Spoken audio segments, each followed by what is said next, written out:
Welcome back, Alpha Legion fans, and we have been eating greedily to almost the point of explosion. We have been fed sumptuous action figure after sumptuous action figure. Sure, there have been little dips in quality here and there, but this faction of Space Marines overall have been stellar. Now we have arrived to the last Marines of the Horus Heresy Alpha Legion line, which are the Headhunters. So in this review video, we shall see if these infantrymen have maintained the high standards that their predecessors have set before them. Perhaps the defining feature or weapon of the Headhunters is this Banestrike Combi Bolter. I suppose this weapon is classified as a Storm Bolter in the modern 40k era. However, instead of side-by-side, these stackable bolters adopt a vertical design which is more compact than the horizontal design of this modern Storm Bolter that we're seeing here. I like the fact that there are multiple colors on this weapon with the gold, black, and gunmetal areas. Also, I enjoy the unique square profiling on the scope that is on top of the weapon. The blue of the scope is rather unique and different from the red lenses that we typically see.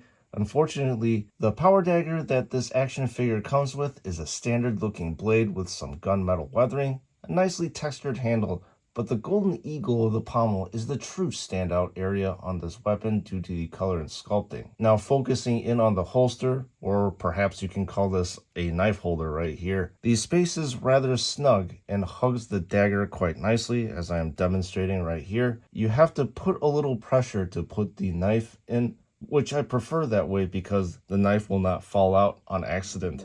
Moving on to this bolt pistol, it looks as if it is as dark as the night. Either way, I would have appreciated a little bit more variation of color on the firearm, but the black and gunmetal is exactly common of what you see in a bolt pistol. The magazine, just like more modern JoyToy releases, is removable. Alright, moving on to the helmet area. This region is not as well defined as the Exodus or even the Legion Praetor helmet, and that is because, well, this is a regular infantryman. Anyway, the crest sort of takes on like a scorpion tail look with the white areas resembling stingers or even fangs. I like how prominent the lens array stands in comparison to the regular lenses of this action figure. Progressing onto the pauldrons, we get a really nice Hydra icon on this left one. I'm a big fan of this light blue metallic color that is found only on the Alpha Legion. I also find it interesting that the Hydra heads are arranged in a way that the necks are seemingly being sucked into a maelstrom or something. Finally, the gunmetal outlining on the upper shoulder provides a nice welcome contrast to the sea of turquoise that consumes this whole figure. Sadly, the level of details drops a little bit on this pauldron because there is only a screen on Alpha and Omega symbol. This decoration would have been nicer if it was raised in perhaps a different color. And if you're enjoying my colorful descriptions of these action figures, please make sure to hit that subscribe button so that you can get more flood of my floral commentary. Seeing the Hydra scales is always a welcome sight on an Alpha Legion figure to me. However, the scales are a little bit smaller than those found on the Cataphracti Terminators. This consequently gives off this diamond patterning that really makes the action figure sparkle and shine. Aside from that, there's only these gunmetal bandolier straps that give this area some added texture. Waist-wise, wow, and not in a good way. This area is sadly barren with only a gunmetal circle at the center of where the buckle is, and that is literally it. It would have been nice if JoyToy or GW would have added some extra pouches to give this region some desperately needed flavor. The only other thing that is dangling at the waist is this singular tasset that contains the strap that holds the knife that I've talked about earlier. I think that the legs are bereft of any detail whatsoever, which is a sad thing to say, especially on an Alpha Legion. In fact, I don't think I've ever said that when reviewing an Alpha Legion action figure. Some gunmetal outlines, perhaps above and below the knee, would have helped a little bit. Instead, we only have these metallic bumps that are ridged for your pleasure on the knees, as well as these rivets above the foot area. Now here with this backpack, it provides the color balance I was talking about that the legs and waist so desperately needs. The hoses on the side of the backpack and the black of these vents really provide a nice color differentiation and help break up the vast turquoise expanse. Now we arrive at the Headhunter Prime, which is the sergeant of the Headhunters.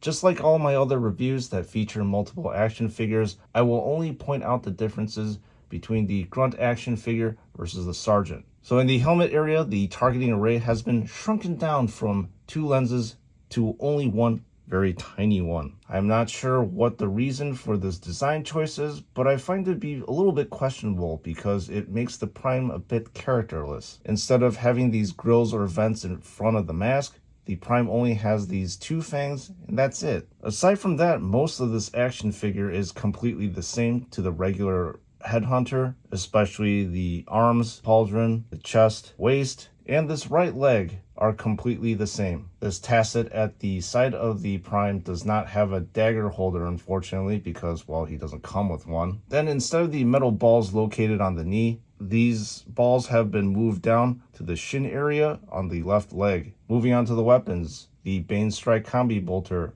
is the same along with the bolt pistol. However, the Prime gets the benefit of wielding a power sword, which is sadly tasteless like the rest of the Headhunters.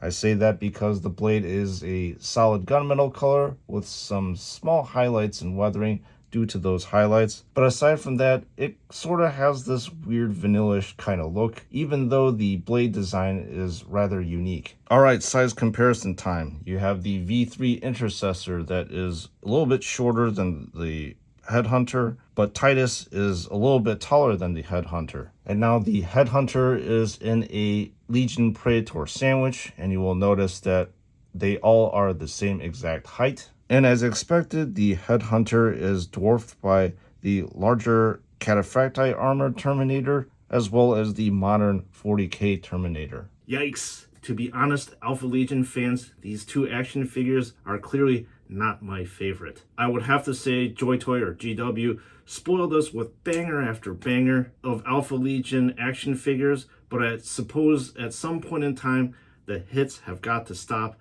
and they certainly did screech to a halt with these 2 action figures here. So in general, I do understand that these action figures are infantry type units, and the Alpha Legion action figures that we have been reviewing thus far are characters. So those characters are naturally going to have more riz or drip than your regular average infantrymen. However, that's really not an excuse for not making these action figures at least presentable by perhaps putting some gunmetal banding around the complete turquoise areas, just like how the backpacks are. Those improvements would have definitely made these action figures jump out a lot more. Do I recommend you to buy these action figures? I believe that the answer is a definitive no due to the reasons that I gave during the review. However, if you're planning to make a whole entire Alpha Legion army, then I think that these infantrymen right here would make great building blocks for your Oceanic army. And there is only one place to buy these action figures if you're so inclined.